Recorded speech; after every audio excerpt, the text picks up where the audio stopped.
مختلفه. الثقافه مختلفه طبعا غير اوروبا خالص يعني. هو دوري برضو يعني قوي في الدوريات العربيه، لكن مش اعتقد الدوري المصري اقوى شويه من الدوري السعودي. مش يعني هو الدوري المصري مثلا ترتيب الدوري السعودي بعديه، وبعد كده يجي بعديه الدوريات الثانيه.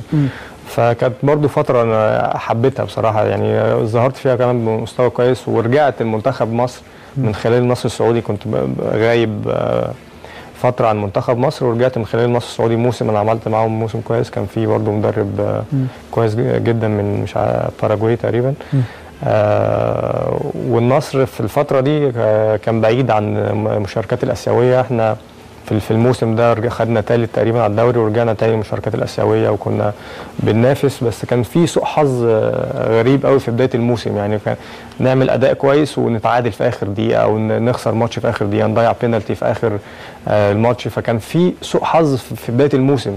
يعني احنا فنشنا كويس قوي، لكن في بدايه الموسم ده اللي عطلنا. كان ممكن لو بدايه الموسم دي كان الحظ معانا اكتر، كان ممكن نحقق حاجه كويسه في الدوري السعودي يعني. عملت سنه كويسه، رحت من النصر السعودي لمنتخب مصر، ورحنا اخذنا انجولا 2010. وحصل بقى موضوع المنشطات ده، فنفسيا ما كنتش برضو مهيئ ان انا اكمل تاني في رجعت على مصر. رجعت على مصر بقى، كان على طول كان جاي لك عرض من الزمالك؟